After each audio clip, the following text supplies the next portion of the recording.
tremendous looking trophy.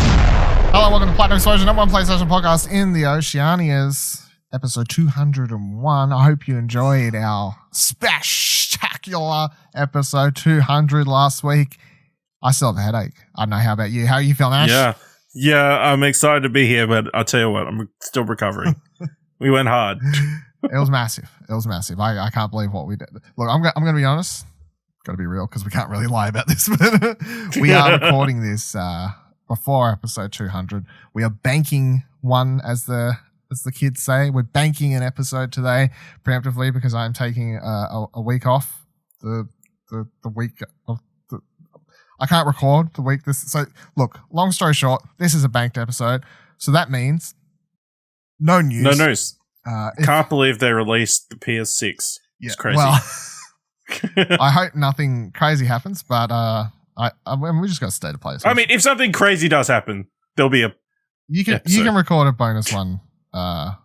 You can do what you got to do. What you got to do. You've got the reins. You got to do what we got to do. You got to do what you got to do. But yeah, so I hope 200 was a good one though. Let's see you through to next week when 202 will be back. It's only 1 week, but today, because there's no news or anything, and for just a little bit of fun, we're going to do a fun little feature. It's not really a topic, really. It's more of a fun little thing to do. I would say, honestly, given the way this has all been set up, it's much better to watch this episode if you have the option and the time. I'd say this whole topic's going to work better as a visual form. Go to youtube.com/Explosion Network, or you can find the video, of course, on explosionnetwork.com.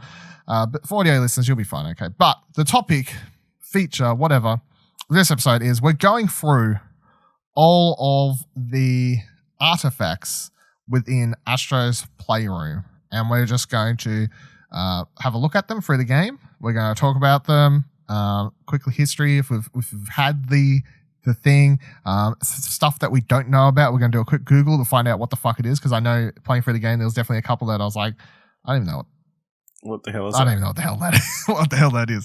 And of course, if you played Astro's Playroom, if you don't know, Astro's Playroom is a game that's free. It's included on your PS5. Fantastic game. In fact, it was put in our top 10 games 2020. 2020. ExplosionNetwork.com. And the secrets that you can find in the game are called Artefacts, and the artifacts are just literally a bunch of PlayStation. How many is there? 1, 2, 3, 4, 5, 6, 7, 8, 9, 10, 20, 30, 40. There's 50, right? So there's 50 artifacts. Yeah. They're all PlayStation. It's crazy. Yeah, no, it's 50 pieces of PlayStation tech, peripherals that and consoles PlayStation has managed to make us buy. Yeah, it's pretty crazy. So, I mean, that is the topic. That is the thing we're doing today for fun. So hopefully it'll be fun. And as I said, this is obviously going to work better on video because we do have up. I've got Visuals. The game, the visual of the game's up. I've got on the main menu, they have it there, front and center, Artifact Explorer. So we're just going to go through. It's going to start rather easy. Let's get into it. So the first thing we have is simply the PlayStation. The OG fat with the PH, as the kids say, PlayStation. I like how in the game you can press this little interact button and open up the console as well. That's quite nice, quite fancy. So Ash, did you have a PS1? No, I did not have a PS1. Wowza!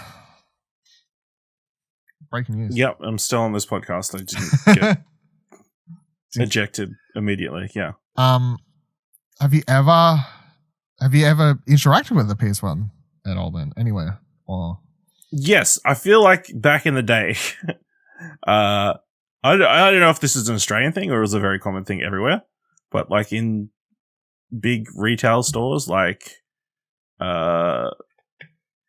Maya or David Jones, they would have a display box sitting somewhere to let you try it out.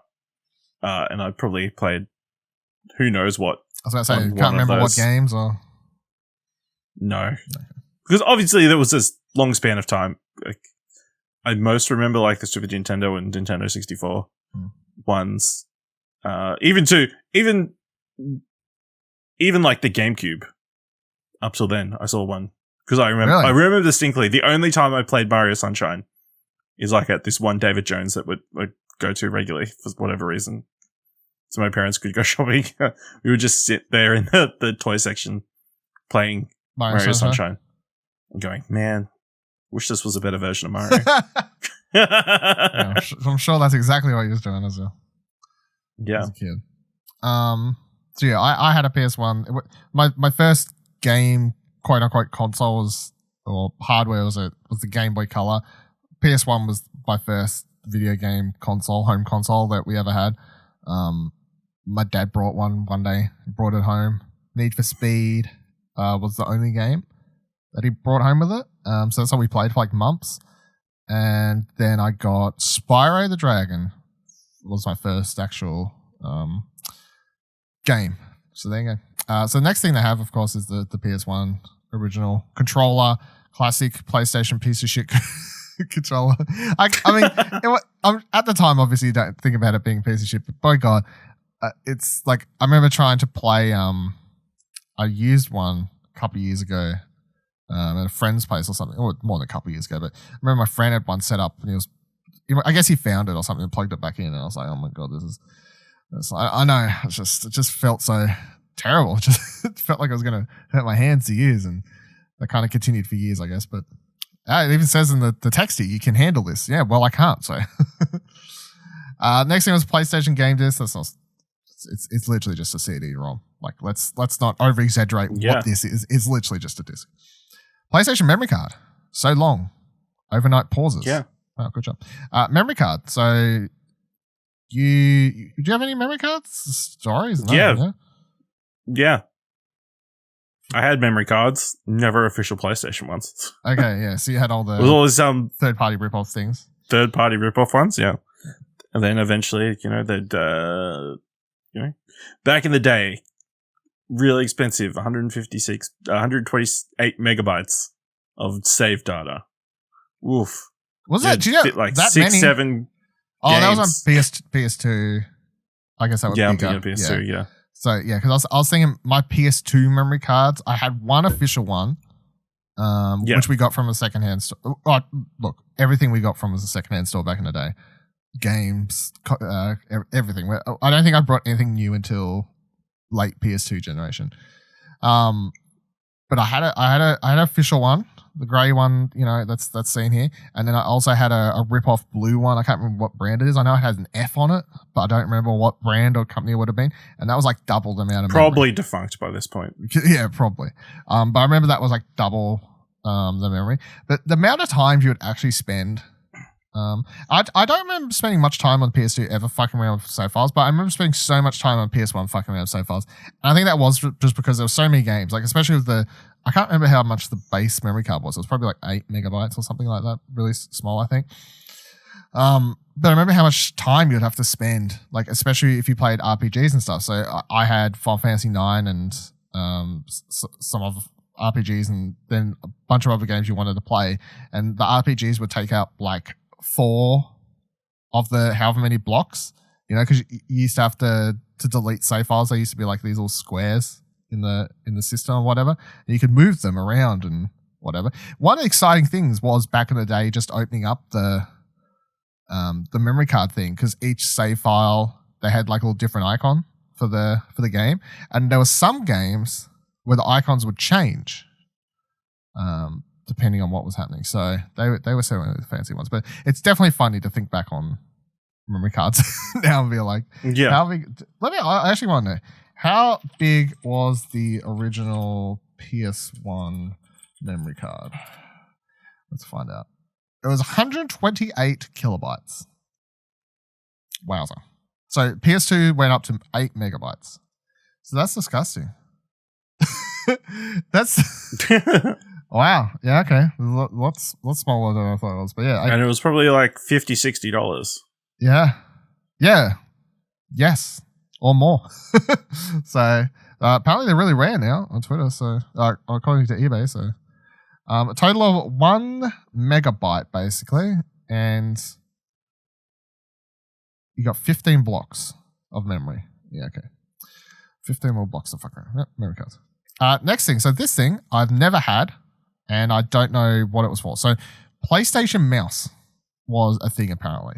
Let's do, this is a learning podcast today, everyone. So let's Google PlayStation mouse, and Wikipedia is going to be our savior today. Number one Wikipedia says the PlayStation mouse is an input device for the PlayStation. Yeah, that allows the player to use a mouse as a method of controlling compatible games. The mouse was released in Japan on December 3rd, 1994. The launch of the PlayStation. Fuck, there you go. The mouse itself is a simple 2-ball mouse, etc., etc., etc. Plugged directly into the PlayStation controller port without adapters or conversions. And it's fully supported by PlayStation. It was packaged along with the mouse mat bearing the PlayStation logo. List of compatible games. There's actually a few here, like SimCity 2000. Obviously, that makes sense. Die Hard Trilogy, Die Hard 2, Command & Conquer. Discworld, yeah. So I guess there's a few here where you can obviously see how a mouse would have been a better setup for the console, but MTV Music Generator. Yeah, sure. They say, I guess maybe it never released outside Japan because it only says it released. Oh no, yeah, it did. US, UK, it's got a serial code here, so it did. It just doesn't say doesn't say when it released. I guess it released maybe launch day. I don't know. I don't remember. I never saw one of these. Is what I'll say. I've never seen one of these in my life until this game. Astrobot. Yeah, until Astrobot. So there you go. PlayStation mouse. Next thing, PlayStation Multitap. The most fun. Wait, now that I will say that it doesn't surprise me there was a mouse because there was definitely a mouse with the Super Nintendo. Because there was that game Mario Paint, which featured on the much loved Australian television game show. Amazing. I don't know if you ever thought that as your child. No, I never saw that, but I do know about Mario Paint. Maybe the reason I know about 64 having a mouse is because they had a big game with Mario Paint attached to it, so that's why it was more likely for people to want the game and want the accessory. Whereas this PlayStation mouse, there's no first party PlayStation. There's no killer app. There's no killer app for the mouse. Yeah. For a fucking mouse. Yeah. So, which is funny to say.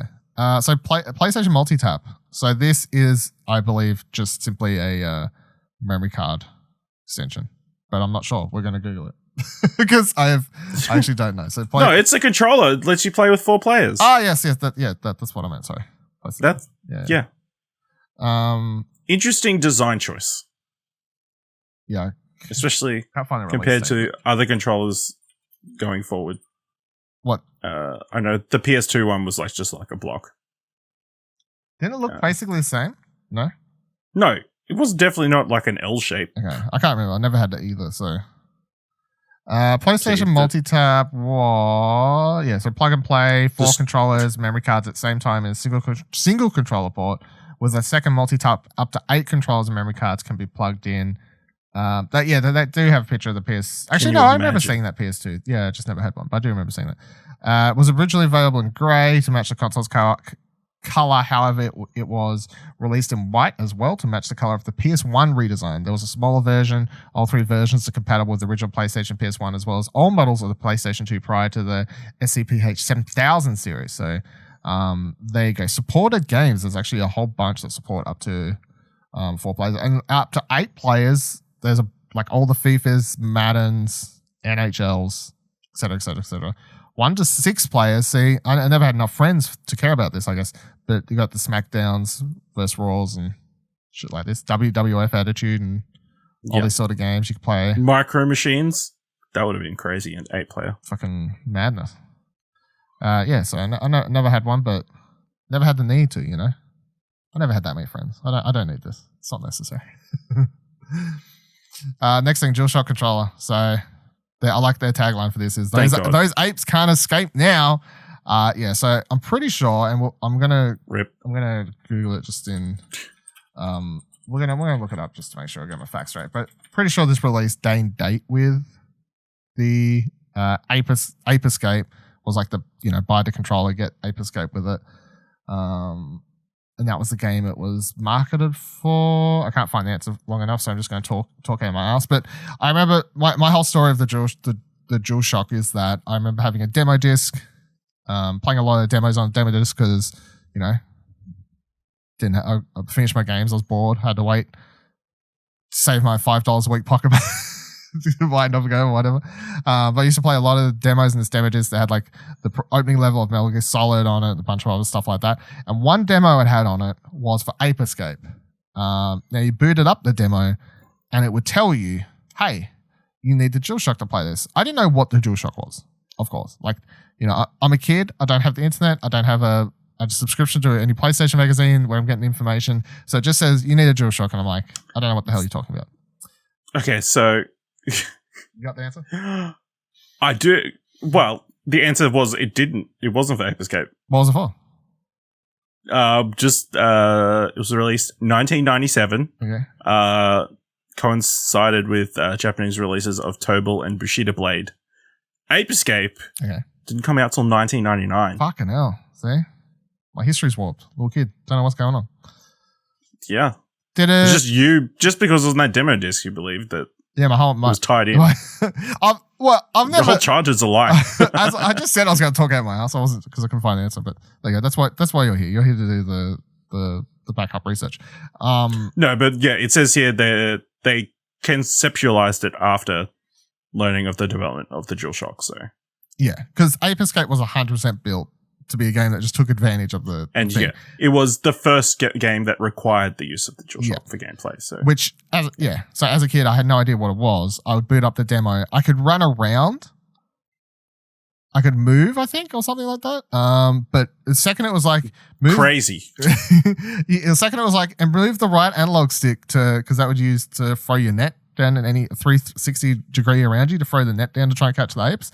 I was like, what's an analog? Like what am I supposed to be pressing? So yeah, DualShock controller. That's a history point there. This controller is literally. I do think this is important. Can you imagine if analog sticks never became a thing? Exactly. This controller is. We'll be just using massive flight joysticks or like fight controllers. That's absolutely disgusting. It's terrible. Pocket Station. Big in Japan, it says. So I presume that's the. We kind of need to know about what the Pocket Station is. But I believe was released. I think it was released late in the. It was released January 23rd, 1999 in Japan. Yeah, so I was about to say released late in the PS1's life cycle. Got any more history there? It's a memory card peripheral. Let's see. Categorized by Sony as a combination of a memory card and a miniature personal digital assistant. The device features a monochrome liquid crystal display, infrared communication capability, real-time clock, built-in flash memory, and a sound capability. To use the device's memory card functionality, it must be connected to a PlayStation through a memory card slot. This is the first of weird PlayStation tech, I believe. If you compare this to everything else we've talked about so far, like you can say, the mouse was a bit out there, but it's not really. It's like PC gaming. Let's just try and plug a mouse into a console. But so it was like a tiny version of the it was a tiny Game Boy. Yeah, it was like them trying to do a Game Boy, but not. There's a long list of games on this that came out. Yeah, it was only in Japan, so let's see. All Japan Pro Wrestling. Fuck yeah. Crash Bandicoot 3 Warped. All right. Final Fantasy 8. Harvest Moon. Hot Shots Golf. Legend of Mana. No wonder it was big in Japan. All the big games. All these games. It wasn't. Yeah. Spyro the Dragon. Damn. Going off. There you go. Pocket Station. Crazy. Next thing. PS1 or Chibi console. So I had a PS1 as well. I got me and my brother both got one for Christmas. I don't. It wouldn't have been the year it came out, obviously, but I know we both got one for Christmas at one stage, and that was like you can have a like video. One each or two. One each. Like it was, you can have one in you can have a console in your room each now, kind of thing. I do think this was like after the PS2 was out, so they were probably.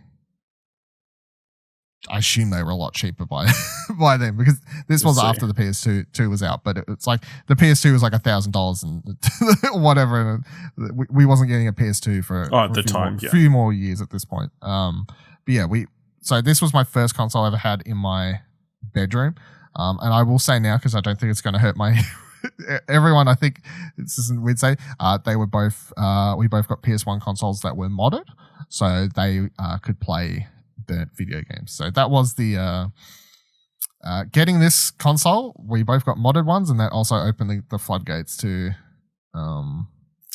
playing a lot more games because suddenly we weren't really buying them. And I think everyone else in school did the exact same thing. It's like weird to think back how everyone just kind of accepted. It's like it was just a thing you did. You could just mod your console and illegally obtain games. But PS1. I love that console. That was so tiny. It was really good. Like you could just. It was like such an easy plug and play. The downsides compared to the PS1, because that PS1, the OG, it was fucking heavy too. Like it was a proper brick. So the downsides between that and the PS1 is quite a big jump. It's quite good. Next thing, Ps1 Lcd Monitor, flipping genius, says the description here. I don't know what this is. It looks like it's a monitor. Yeah, it literally just looks like you plug for the video viewer. It looks like you plug it into the back of the PS1. It literally just plugs into the back of the PS1. It looks like there's a AV slot thing there, and then there's an audio whatever cord part there, and then off you go. I guess that's as simple as it works. Yeah. So you don't have to use the whole TV. You get this tiny monitor for you to play. For the kids to play in the other room. Yeah. Genius. I don't know if it's done well. I don't remember ever seeing one. And then cool idea. And then it's got a hinge along the top, so you obviously can flip it down to sit on top. Next level idea. I've never seen one of these before until Astro got it either. So, it's a cool idea. Crazy. Precursor to portable DVD players. Yeah. In a lot of ways, it does. Yeah, it's exactly like one of those portable DVD players. Next thing, PlayStation 2, 2000, a game's odyssey. So PS2 was your first PlayStation console. It was. When and how did you get one? I don't know. Honestly, it was just there. I don't remember how we got it. It was just there one day. It just showed up one day. It's a blur. I can't exactly. Remember, I think it was interesting because I feel like a lot of friends at school were OG Xbox, whereas I got the PlayStation. To be different, I guess, or to have. Yeah, I was trying to think because I never knew what an Xbox was until grade 7 of high school. I never even heard of it. So, yeah, like no one in primary school or grade 6 or whatever when the Xbox was out, no one had one. So I didn't know they existed until I went to high school next year. No Fanboy Wars. What was the first games you had on it? Do you remember playing on it? I can't remember at all. Like, maybe like Kingdom Hearts or something like that. Grand Theft Auto. Yeah. I remember Grand Theft Auto San Andreas was a big one. Actually, now that I remember the key thing for getting a PlayStation 2, now I think about it, DVD player. I think I've mentioned before, I specifically first DVD I got was Bulletproof Monk to play it on my PlayStation 2. What a shout out. Classic film. Sean William Scott. Charlie on Fat. Fucking hell. It's great. So, yes, I too don't really remember when and how we got a PS2. It definitely wasn't when it launched. As I said, it was, several years down the line, obviously. The first games we got on it was for sure Crash Bandicoot, whatever that's called. I don't know. The PS2 one. Fuck, I can't remember the name of it, actually. The one, it was shit anyway. It was such a disappointment. So, because I was a huge Crash Bandicoot fan on PS1, like I played the fuck out of all of those games and 110% of them. And one of the Activision ones. Yes, it was like third person. You're running for, I came from Crash Bandicoot 3 Warped, which is one of my favorite games at the time. PS2, I was super excited to play this new Crash game, and I just remember being so disappointed. I think it was my first example of being disappointed in the game, like having it be hyped up in my head. However, this is a feeling I'll get used to. Yeah, I was like, this is a life lesson at this point. It was either Wrath of Cortex or Twin Sanity. It was Wrath of Cortex, that one. Yeah, huge disappointment. I I do recall though, so I don't really remember what my first bunch of games was. I think we got like Tomb Raider Angel of Darkness as well, because obviously we played all the Tomb Raider games on PS1. They were big, like my dad, brother, and I. We all played those. So, and a lot of games we got, my dad had to like too, because he actually played games back then. He hasn't touched a console since the PS2. So, but he used to play games with us and by himself when we were kids. So, he used to get a lot of games he wanted to play too. But my big first memory was there was a point, but I remember like a month or so after we got it, my nan was walking us through Kmart at the time, and I'm looking through the PS2 aisle because I could look now, like it was, it's like, oh, I can look at these games now. I remember walking past this game, and had a bunch of characters sitting on the front cover, and I saw Goofy, Donald, and Mickey Mouse, and I remember going, what the what the hell is this shit? And I said to my nan, I'm like, I want this. She's like, of course she was like, you can't have that now, like blah, blah, blah, blah, blah, blah. I got it for Christmas that year, was my gift though, Kingdom Hearts, because I fell in love with it for whatever reason off that front cover, and I wouldn't stop going on about it, even though I never saw a trailer, I never saw gameplay, like where was I, at this time, of course, there was no way for me to just open up my phone. Now, kids these days have it easy. I'll tell you what. There was no way for me to just randomly look up this stuff. So I literally fell in love with this guy, the idea of this game, based solely on the cover art of it. And it was because it said Square Enix. And I was like, Final Fantasy. I love Final Fantasy, of PS1. So I'm like, this is a Final Fantasy game with Disney characters. I'm all about that shit. So that was definitely, when I got that, that game set you up as a PlayStation devotee to the rest. It was definitely my first love on PS2 was Kingdom Hearts though. So that was a game I played the fuck out of. I didn't get Final Fantasy X to after that, so that was interesting because Tidus and stuff are and Wacker and everyone else are in Kingdom Hearts, but I didn't understand the reference. I understand other character references from all the Final Fantasy games, but the more recent one, I was like, I don't know who these fucking characters are. But and also, yes, we used it as a DVD player. So I think that may have been a talking point to get my mum into a degree in buying it, I guess, at the time. We use it for DVD players. Yeah. DualShock 2 controller, copes well under pressure. DualShock 2, slightly better DualShock. There's not really much else to say. These things get slightly better with every console. PS2 game list. Blue is the new black. Those blue discs, that was a thing. It was like, it was kind of cool, but I also think I remember there was a rumor that ran around school all the time that the blue discs scratch easier. I don't know if this was a thing for you, but everyone used to say the blue, they scratch easier.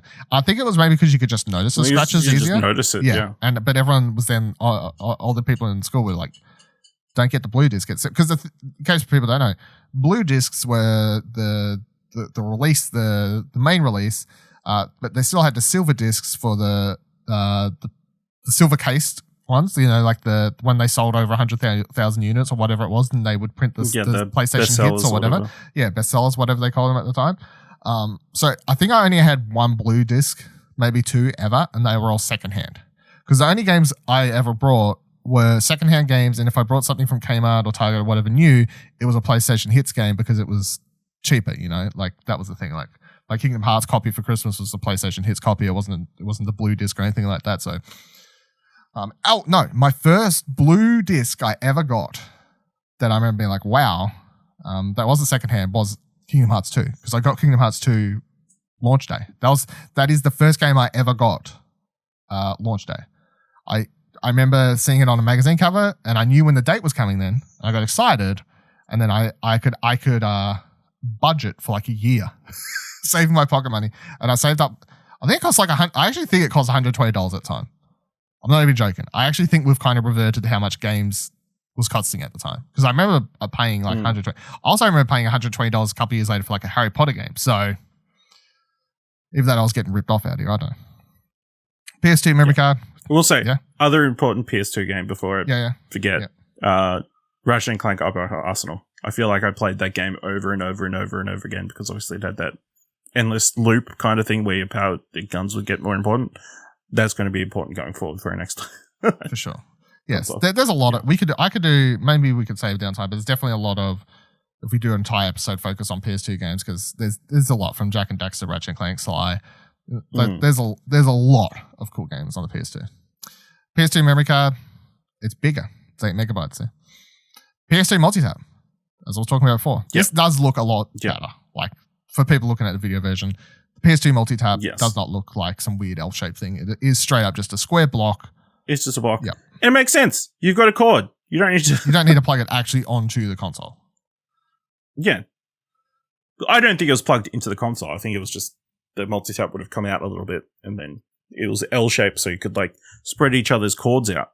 Yeah. You know? So they're not touching. Yeah. But it's fine. Don't touch each other's cords, no.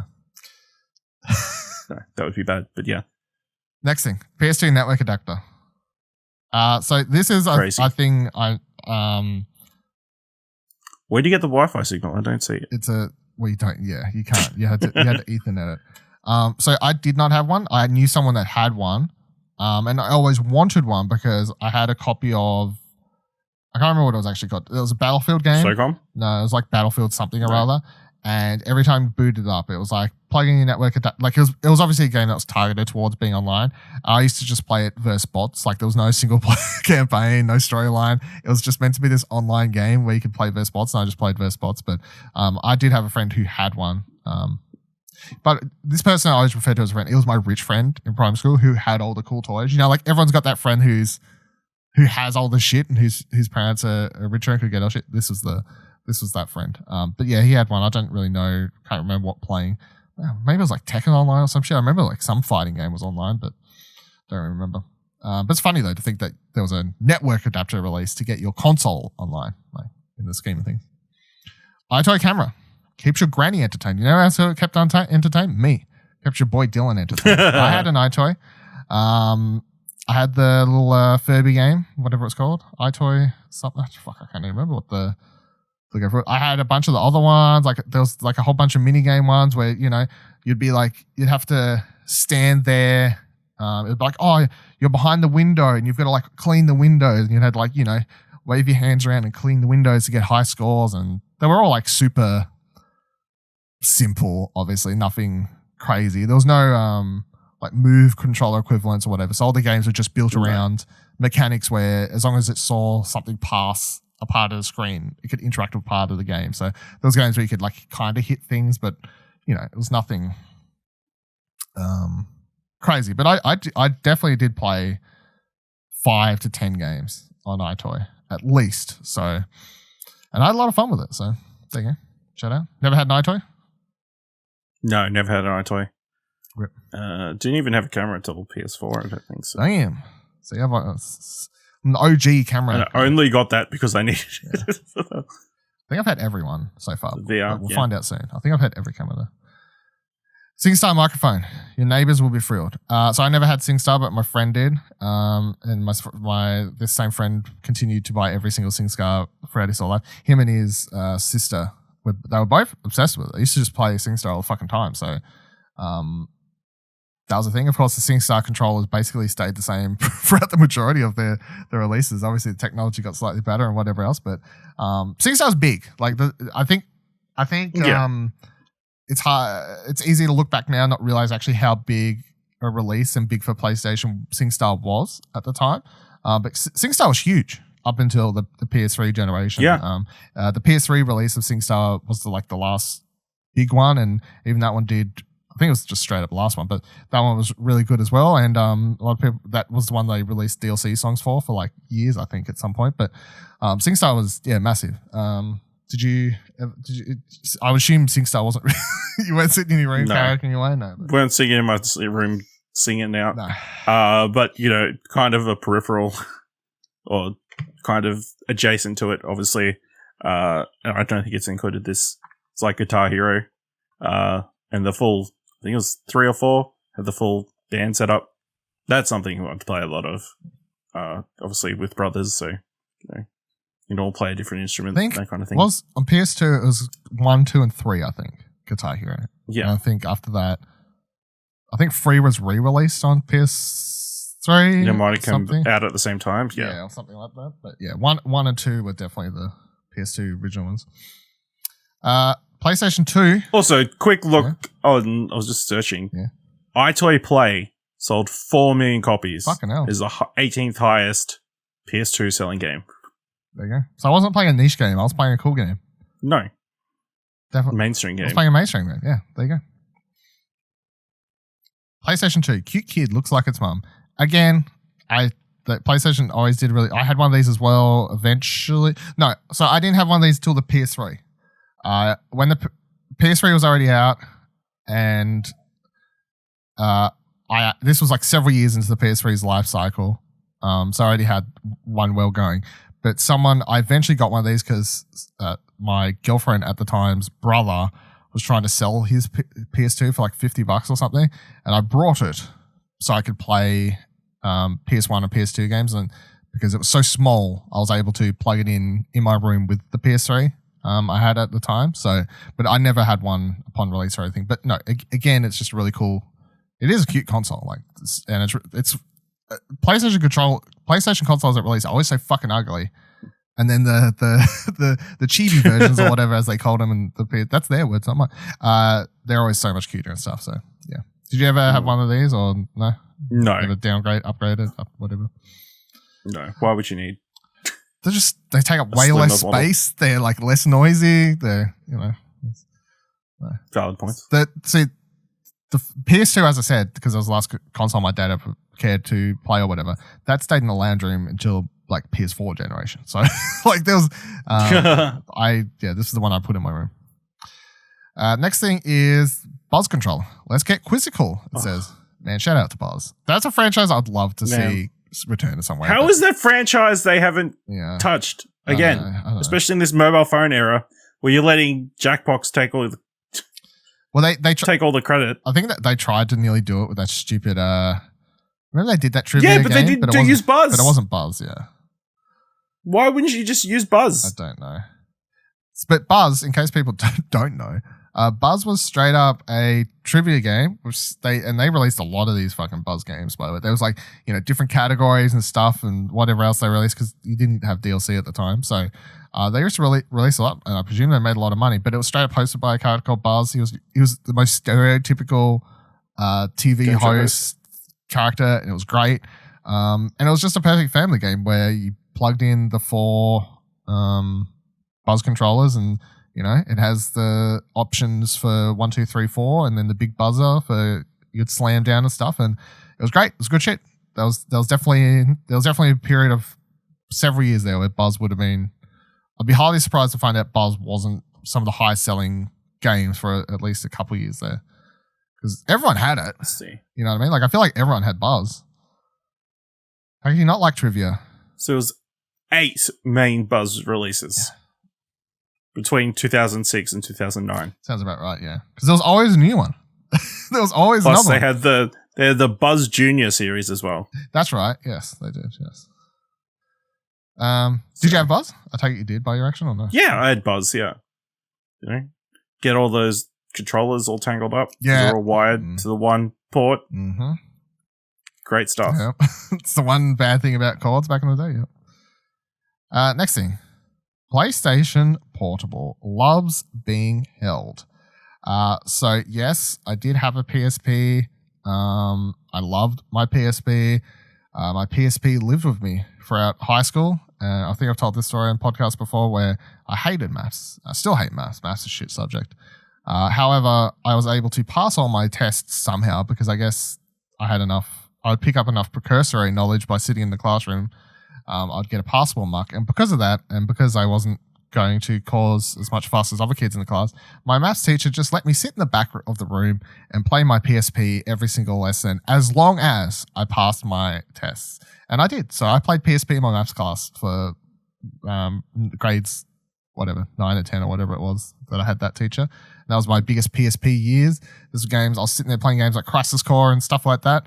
I made friends with a kid in school. There was someone else who had PSP. I never really talked to him. However, we connected over our love for the PSP, and we actually lended each other games and stuff like that. So,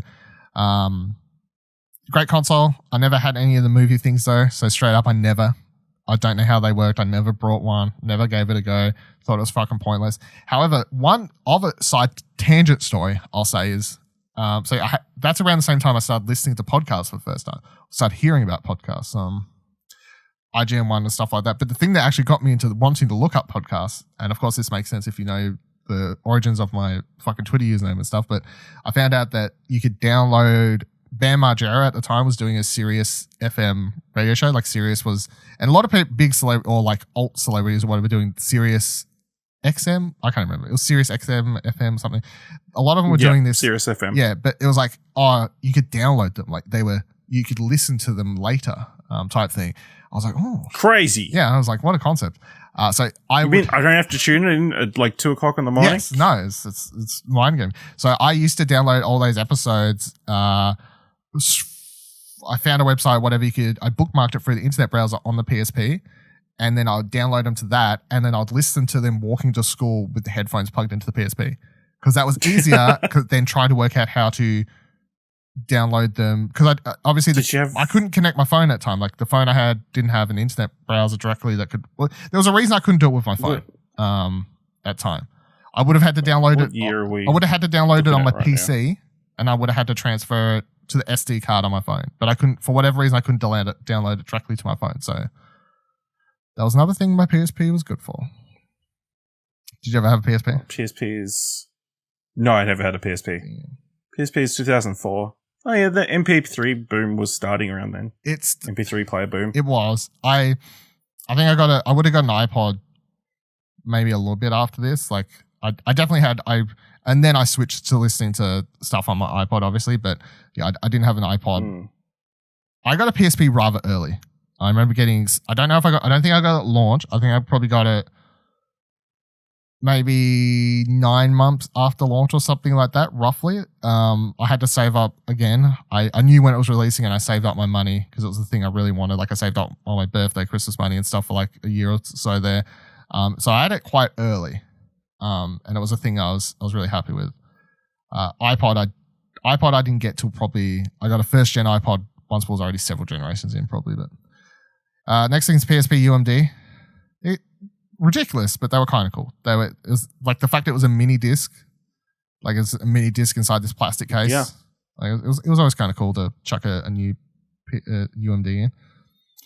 Psp Camera. Yep, had one of these. You could take pictures. Original selfie. Yeah. You could take selfies with it. You could take back-facing, front-facing cameras. 1.3 megapixels, as it says here when I zoom in with this. Look, by the way, shout out to this game, because it is if you're not watching the video version, you got to appreciate how high quality and these models are that are produced in this game. The fact I can zoom in and it looks that good, and I can just read 1.3 megapixels and stuff like that. This is a good shit. Yeah, I had one of these. It's got some sort of adjustment thing on the right. Yeah, I think. Or is that just a screw-it-in title? I think it was just. I can't remember. Yeah, it's just a screw-it-in. Yeah, see, there you go. Less cool. I can just zoom in and we can see it to screw. So, yeah, that was just screwed in. I think it had something on the side though that was the tightener for the. Well, then how are you meant to screw on the other side? I think it just sat there. It slightly went in, like to a groove in the PSP. I think on the right side. Yeah, see. Yeah. What video? The visual element is really helping at the moment to understand how we use. It's almost like we're holding a PSP. Yeah, it's crazy. It's really helpful. This. So I have one of these. I don't believe there was any like fancy games that took. Oh, there was like fucking Invisimals type shit or something like that. But I never had any of the games, if there was any. I only remember just having. I took pictures with it, and I thought that was cool. I thought it was cool that you could record and take pictures with it. But I definitely don't remember really playing any games, if there was any. So, I don't know. And then also there's the PSP microphone. I did not have this. I remember seeing it, but I never got it. I don't really know the point of this. I don't know if any games use this as well. If I wanted to record my own podcast, this could have been an option at that time. I don't know how good a quality a PSP microphone may or could have been, but it's funny again to see these weird peripherals that PlayStation released and made for their stuff. So they're like, yeah, we got a PlayStation Portable. You can play games on it. You can fucking watch movies on it. Take photos, selfies, go for it. We're the OGs. Here's a microphone, record a podcast. Do what you need to do. PSP GPS receiver helps you find your way around any dark dungeon. So I can safely say I've never heard of this until this game, and I don't know what the point of it was. Like, I don't know if this was. Look this one up. Google Psp GPS receiver. Is this for like a Google Map equivalent app that you could download, or were they trying to say there was some game for it? Was there a Pokemon Go equivalent for the PSP that I'd never heard about or something? So I'm reading an article from IT News, January 14th, 2008. Sony is to offer the GPS add-on for its PlayStation portable gaming console to European users. Set for release in early spring, the Go Explore system comprises an attachable GPS receiver and UMD disc containing the user's chosen maps, including 3D models of cities. Wow! So it was like a navigator thing, Navcon, whatever. Yeah, whatever they're called. Yeah, there you go. No, I did not know about that, and I definitely wouldn't have wanted one. So another precursor to your phone. Yeah. They just had them in 3 different, the original Google Maps, several different accessories here to get the full package. But yeah, PSP Go, nowhere UMG, OMG. It says. I like these little subtitle things they got. So I really wanted a PSP Go because I thought it looked really cool. I love the slide out screen. I always thought it was a slick looking, cool console. At one stage, I actually could have potentially sold my PSP and afforded to get one or something like that. And the reason I didn't, and the sole reason I didn't, is not because it wasn't you couldn't put UMDs in or anything. It was simply because my internet at home at the time, and I'm sure everyone in Australia felt the same way, the idea of having to download games on that terrible was like a horror story. It would have been okay, well, it'll take me 2 days to download a game. I don't know, but I always thought it was a cool looking console. I love the whole concept of it.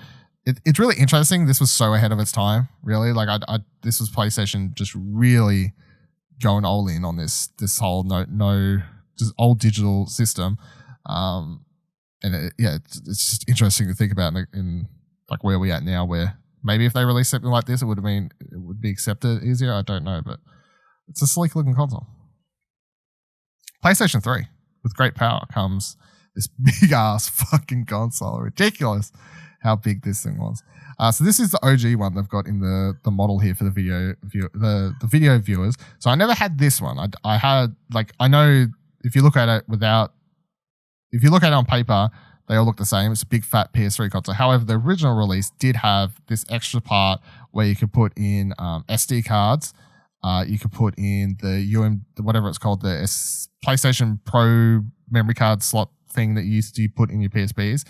It had more USB slots than the second variant of the console, and it played PS2 discs. That was the whole thing. However, whatever this is called, the 1000 model, the models after this, or even the other model I think they released, which was a slightly smaller size or whatever, it was 80 gigabytes. They ditched all the SD card slot stuff. They ditched the plays PS2 game stuff and all that sort of stuff. That's the one I had. That's the one I got. I got mine again. Would have been several years after release. Definitely several years after release because it was so fucking expensive at launch. Of course, that's the PS3 story. I got it. I can actually tell you when I got it at the year Little Big Planet came out. So Little Big Planet. I can tell you this because I remember seeing all the posters and stuff. Sorry, I got mine in 2000. I would have got mine in December 2018 or something because I remember I didn't get it for Christmas, but I ended up buying it around Christmas. Not 2018. You sure? Definitely not 2018. Oh, sorry, 2008. Sorry, 2008. So when did the PlayStation 3 release? Actually, the PlayStation 3 released in Australia. Do I have a release date? 2007. 2007. March 2007. So I actually didn't get it that long. I thought it was further along, but like a year later. A year and a bit. So I actually got a PS3 relatively early. Fuck, I thought it was further than that. But so I got my console came with Little Big Planet. It was they used to do a lot of these combos for consoles back in the day where they'll try and market and push in a big game with it or whatever. You could buy it obviously. And the thing I got was a Little Big Planet release. Remember they had when I got my console on EB Games at the time, they had a big board up for the Sackboy and all this sort of shit. And that was really pushing Little Big Planet at the time. original release. So, and the other games I got were some secondhand ones, like Army of Two, Heavenly Blade, Tony Hawk's, whatever it was at the time, and I think that was it for launch. And I borrowed Grand Theft Auto 4 off a friend, as well as Assassin's Creed. I borrowed because he got one a month before I did. And then the reason I got one so soon was because I got FOMO super hard, and then I wanted one after I went down to his place and played it. So, when did you get your PS3? My PS3, I got. I can also get it related around the end of 2011, so very late. I remember it was obviously very expensive. Then a retail, like a electronics store, was going out of business. Wow! So I got one really cheap then because it was being discounted. Yeah. So the reason I remember is I got it right before Uncharted, well, around the time of Uncharted 3, because I got I bought the 2 first games in like a pack, and played through all them, and then just went in and bought Uncharted 3 straight after. It's Uncharted 3 2011. Holy fuck! It is end of 2011. So yeah, but the first game I got was the Ratchet and Clank's Tools of Destruction and Crack in Time, and I can't remember what the other one is. I can't remember either. The Crack in Time's the only one I remember. Yeah. Crack in Time and All for One or something. No, Tools of Discretion. Yeah, was that the downloadable? Tools of Discretion, Quest of Booty. That was Quest the for Booty, downloadable one. I bought that. I was like, and then Crack in Time is arguably the best one in the series so far. Yeah, I believe that's once. Yeah, it's funny you're saying Uncharted because I couldn't believe that because I guess that makes sense. Me and that same friend who both had one because I remember we pre-ordered at Harvey Norman and went there on release day and picked that up. So, but that was several years into us having PS3. So, yeah, it's funny to think. Next thing, DualShock 3 Wireless controller. Yep, slightly better than the other one. Classic. There you go. I used to stick up for this controller when people said the Xbox One's controller was better. I go back on everything I said because I actually remember when the PS4 came out and the subtle difference in the spacing between the two DualShocks, and then I went back to my PS3 like a month later to try and play like South Park or something again. And I hated it. Like I could feel the problem that everyone complained about. PS3 game disc, perfect blue. PS3 game disc, who's unsurprisingly. It's another CD disc. PSI Camera. This ain't a toy. Yep, so I had one of these as well. Needed this for the old PS Move. The Move games. Track them. For visual, I try to remember off my head, but for video viewers, there's these two little dots here, right? A red and a blue one. I think that was simply like a zoom from memory. I think it was like one was a slightly wider, depending on like where you had it placed in your room, or you could go blue for if your room was like bigger room and you needed to zoom in where you're standing or something like that. Obviously, this one also had a camera attached on top. So I had a lot of the Move games for this. I also had iPet, that one. iPad, yeah. Which died, I presume. There was a stage where I never went back to that, but I always enjoyed playing those games because I'm a fucking child at heart. But yeah, a lot of Move ones. There was some shooty bang bang ones as well, playing stuff like that. Don't remember what else there was though. But I actually played a few games. I always enjoyed I don't know why, but I always used to like the peripheral fucking corny shit that they would release. Did you ever have? No, you said you owned the PS4 was your first one, right? So no. Yeah. Never cared for this stuff. You was never like, oh, I want that. Or no. Not really. Fair enough. PlayStation 3. Surely it can't get any smaller than this. So the mini PS3. So this is the slim. This is the only slim I've never actually owned. So obviously, as I said, PS1 had one of those. PS2 slim, I eventually got one of those. PS3 slim, never had one. My brother had one though, so I've seen one up close and personal, and seen what it looks like. And again, it's crazy how big the PS3 was at launch. This fucking heavy. I've still got mine as well. My launch. Or whatever, second year PS3 that I brought. I've still got it. I still own it. It never broke on me. I've got it chucked away somewhere. But it's crazy to think how big that was, and then when they get it down to the PS3 Slim. They always do such a good job of that. Then they followed up with, or maybe it can. So the second model I never had. either, obviously. And I'd never seen this one in real life, other than videos on like IGN or stuff at the time. PS Move controller. A new wave of controller. It's ridiculous, again, just to point out here that these things released on the PS3, and we had to put up with them all the way through the PS4 generation when they added them and used them for PSVR.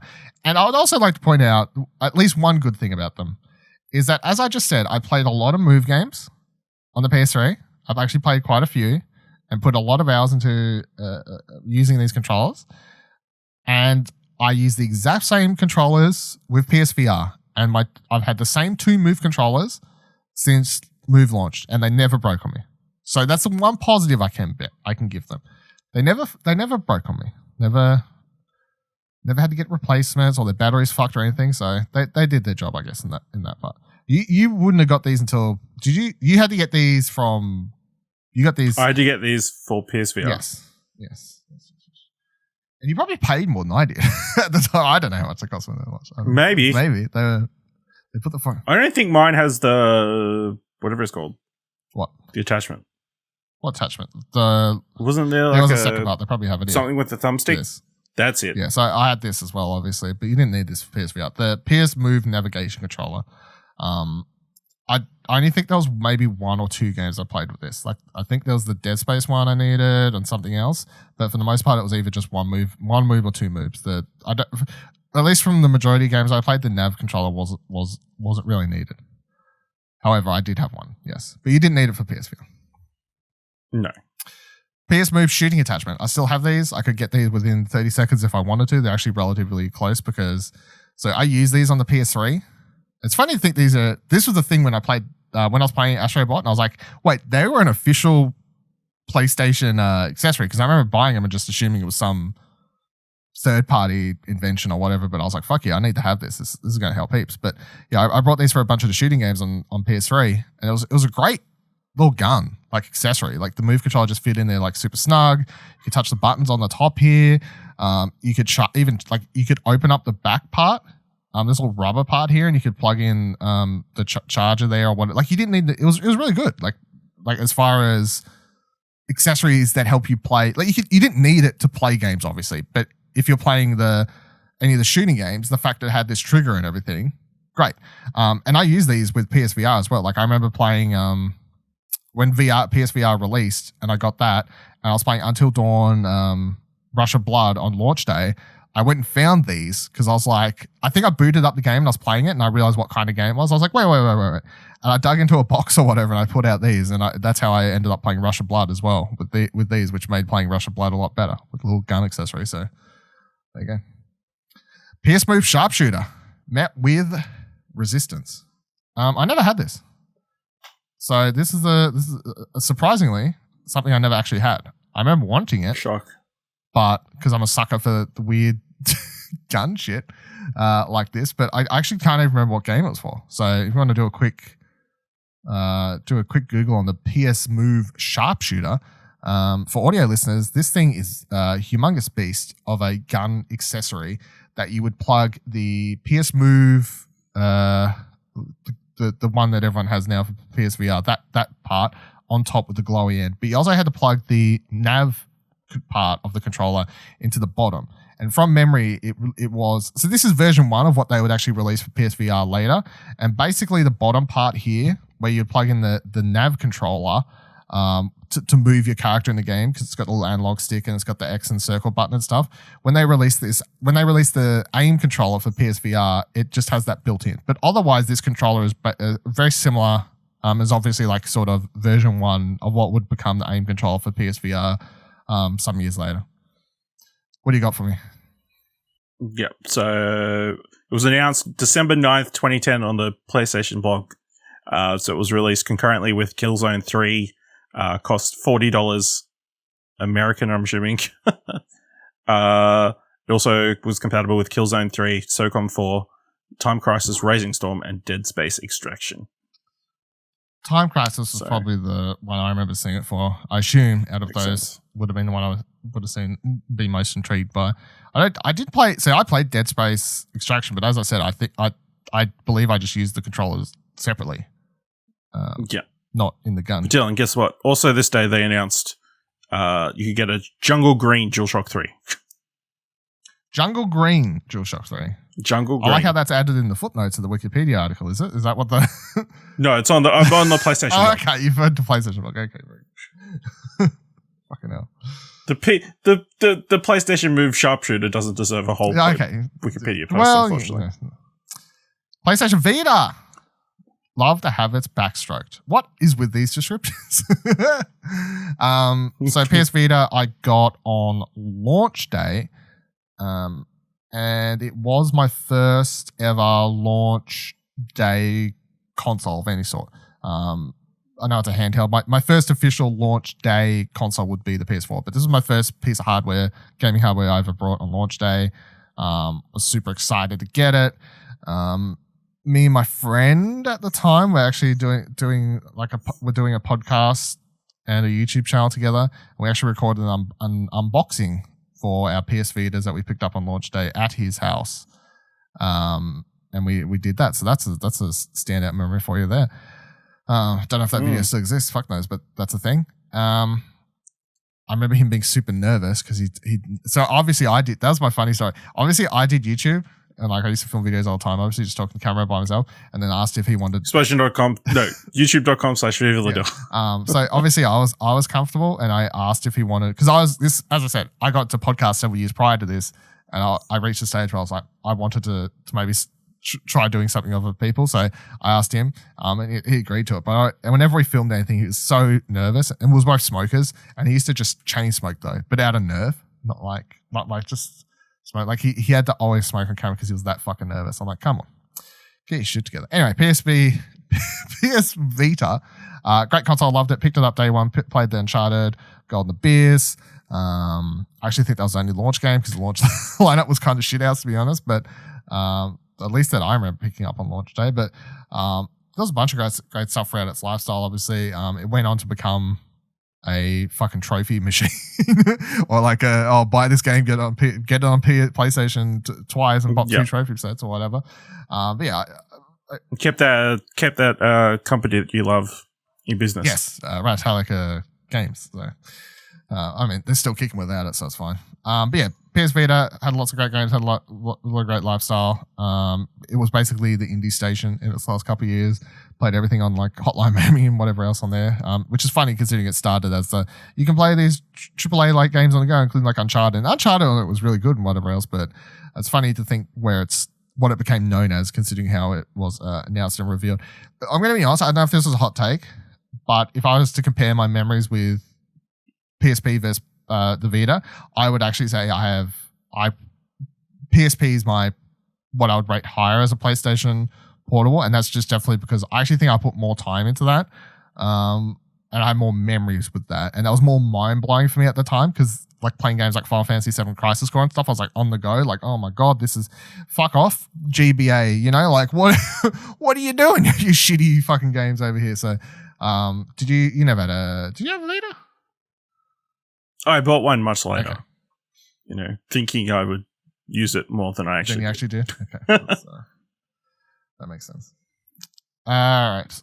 Like, I'll use this to play all these PS Plus games I've acquired over the years. Collected? No. Never happened? Just sitting somewhere collecting dust, unfortunately. Until I eventually clean it and then let it collect dust again. I used to have the docking station set up next to my my bed. That was it. I used to need it. Need it on the go. Need that Vita always charged, you know what I'm saying? Vita Game Pack. Really, these things just now in retrospect, I'm like, okay, well, it literally just is what the Nintendo Switch uses. Like, it is the most Nintendo Switch just looking cartridge type thing. But PlayStation 4 promised greatness, delivered more. So as I said, PlayStation 4 first console I ever picked up. Launch day was super exciting. Midnight launch at the EB Games here. Like, I have fond memories of that just because that was, I think, the first time I'd gone to a midnight launch for anything gaming related, and just like there was a big lineup. Everyone was chatting and talking. It just felt like such a sort of special event, I guess.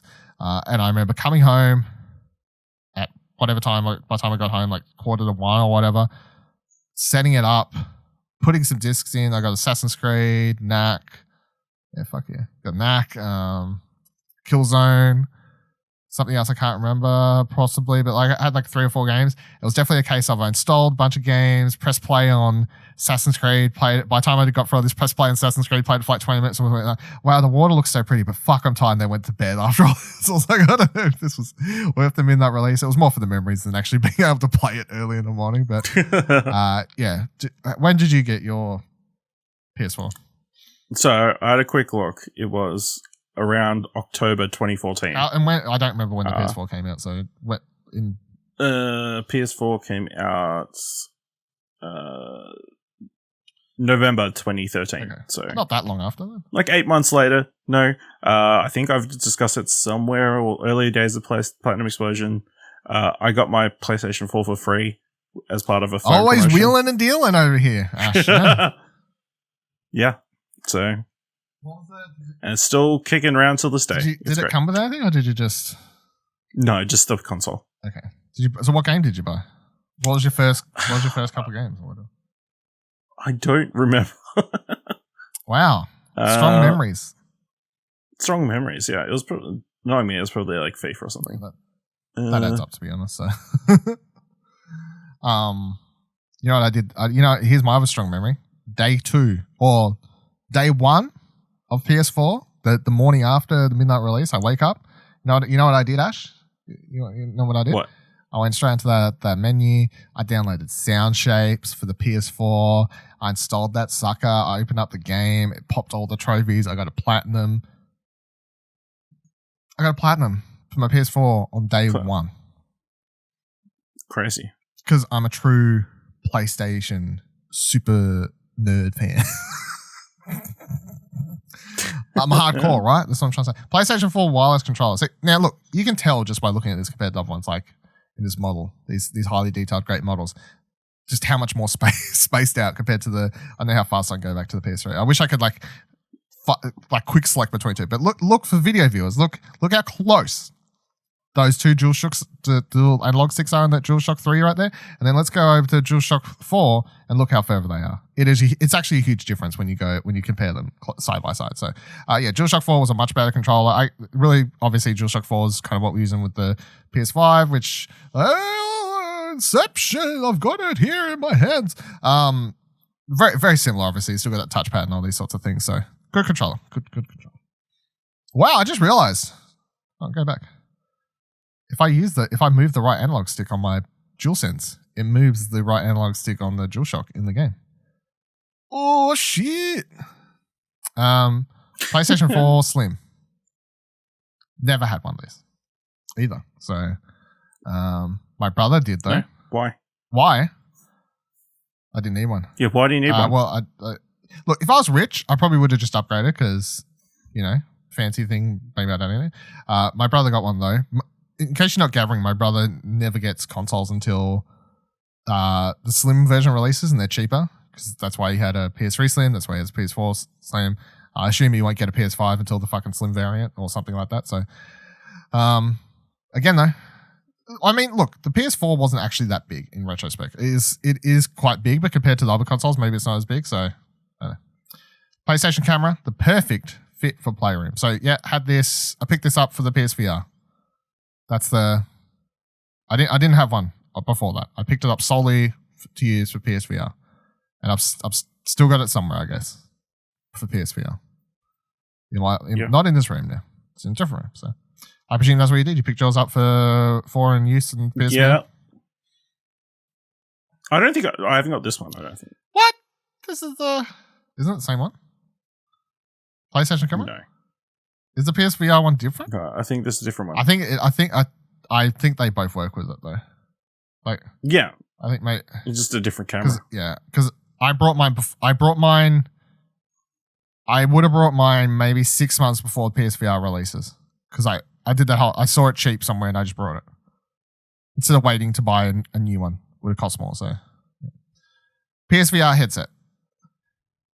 I also got the PSVR on launch day, It was really fucking exciting. I took the day off work because I was so excited to get my PSVR.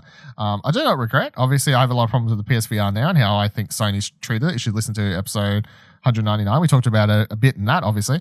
But I still have so many fond memories of having this day off. I remember waking up, my girlfriend at the time, going to work. I was like, all right, fuck off. I'm making my breakfast, feeding my animals at like 7 o'clock in the morning or whatever. And I remember just like sitting there waiting because I'm like, oh, man, it's got to... The store doesn't open, Ash, until 8:30. So I'm sitting there around, like, timing my run into town to get this console. I remember like waiting there when the shutters open. You have to play PlayStation VR. Is there anyone else here? No, it's just me. No, where's the massive line? It was just me, wasn't it? That was just me excited that... Where's all the people? Have you got a line out the back or something? Yeah, it was literally just me, like the fucking weirdo rocking up, like, oh, PSVR. Is there anyone else? No, there's no one else. It's just me. So, but I remember going home. I spent the whole day playing the thing. A lot of fond memories. A lot of feeling sick. Remember trying out whatever PlayStation Worlds first. Probably. Yeah. Dived into a little bit. Tried out each of the games for like 5-10 minutes. Felt a little bit sick. Gave me a 10-15 minute break. Jumped into Batman VR, was really enjoying it, felt sick, jumped out of that. Jumped into, gave myself another 15-minute break. Jumped into Until Dawn, Rush of Blood, played that for like half an hour, made myself really ill. Took the next couple hours off as I ate food. By the way, in case you're getting into VR soon, food is the anti-VR sickness thing. Like if you feel sick after VR, just go fucking snack, chow down. That is what has fixed it for me always. It's the answer. And yeah, I remember like showing it to everyone. Obviously my girlfriend at the time, she came home. I was like, yeah, fucking play this. Took it to my parents' house over the weekend. My entire setup from my house. I packed up my PlayStation, packed up my VR headset, drove up to their house. I was like, you have to try this shit. I was so happy with it. I remember it blew my mind, like having, and it's hard to think back now because obviously we've played a lot of VR and there's all these other VR headsets released and whatever else. But it blew my socks away, like the virtual reality experience. So I have a lot of fun memories with it. And you got yours, what? How many years after release? Fuck. Few. I can't remember. Sometime I distinctly remember I had said I'd ordered it on the podcast. Yes, you blew my mind. So during like a Black Friday sale or something. Yeah. So go search the history for that. Somewhere in the past 200 episodes. Yes, it was at least within the last 200. Yeah, and I guess you wouldn't have had probably the religious experience I did because you'd heard people talk about it as much and it wasn't as mind blowing, I guess. But do you regret that purchase? Did you have fun with what you played? Like how? Yeah, I had a good time. Obviously, Beat Saber is great. Yeah, Iron Man. Yeah. A few other good games. Yeah. So I don't regret it. Okay. I just wish it was easier so I could play it more. Yeah. Well. That I didn't have the next thing on this list. Yeah. Fucking PSVR processor unit because they want to set this into its own fucking artifact for some reason on here. Yeah, so obviously you gotta do what you gotta do to make the technology work, but this thing is just a giant pain in the ass and it's like 60 different wires. It's crazy. It really is, isn't it? Like it's like, oh, you gotta line them up too. You can't just put them in the wrong slots. Like the triangles go with the triangles and the circles go with the circles, and then you gotta plug the right HDMI to the back. And you know, I mean, it's it needs powered on all the time, otherwise you can't play the PlayStation while it's plugged into that. It's crazy. Yeah, its own AC cable and everything on the back here. Obviously, it's a giant pain in the ass, and obviously we're presumably doing away with this because, as we talked about in episode 199, PSVR 2 is going to have one cable. So I presume one cable means it just plugs directly into the PS5 and doesn't need anything like this. So that's exciting. But yeah, I definitely have fond memories of PSVR 1. I do not have fond memories of the VR unit box, processing unit. No. PlayStation 4 Pro. How pro can you go? It writes. Yeah, so I did get one of these. So I did upgrade. I didn't get it on launch day. I probably got it. I don't remember how many months. You can actually go on my vlog and find out because I got mine during the vlog, or my run of however many episodes of the vlog there was. And I got it because to line up with Horizon, I believe was the go. Like, you know, they were like, Horizon looks really pretty, but it's going to look a lot better if you have a PlayStation 4 Pro. You know, take to full advantage of this sort of stuff. And I think it only cost me $300 or what. I know that's still a lot of money to obviously, but it's not like change. But I did the whole trade in at EB Games for my PlayStation, so I got one. Never had a Pro, obviously. Never had an urge to buy one because you don't know what 4K or 2K or whatever. It all looks the same. Yeah. No, my PS4 was chugging along perfectly. The other thing, not only did they look better, but every time I would hear, anytime anyone complained about the OG PlayStation being too loud, I was like, look, mine gets loud too, but I can guarantee mine is at least somewhat, a Pro is at least somewhat quieter than the original. So, PSVR aim controller. So yes, I did have one of these, and I there was a period there where I used it quite a lot. Maybe in another world where I didn't need to play other games, I would have played said game a lot. And that game was Firewall Zero Hour. Great fucking game. This was the controller to have to play that, although I think it released with Farpoint. That was the Farpoint available on PS Plus right now. Yes, it is. I was like, wait, this doesn't release this week. No, it's fine. So it's only a week and a bit at the time. It'll still be March. But yeah, so obviously, if you compare this to if I can go back real fast to the PS Move Sharpshooter on the video version, you look at the design of that, you look where the analog stick's laid out with the stick and everything, and then you compare that to the aim controller. It's like, yeah, it's literally just an upgrade. There's a little analog stick built into it. Solid controller, a lot of fun. Like the way it worked. Love playing it in the games I played, especially Firewall. So good shit. PlayStation 5, and here it is. Number 5 is alive. Of course, we don't really need to talk about this. This is what we're playing right now. This is how we're talking about this. This is the controller I have in my hand. Talk about it all the time. We all got a launch day. Yeah, we all got it. You've heard us talk about it the last 12 months. Was this? By the way, this was your first launch day console, then? Yeah. Launch console, yeah. Damn. Crazy. What a time to be alive.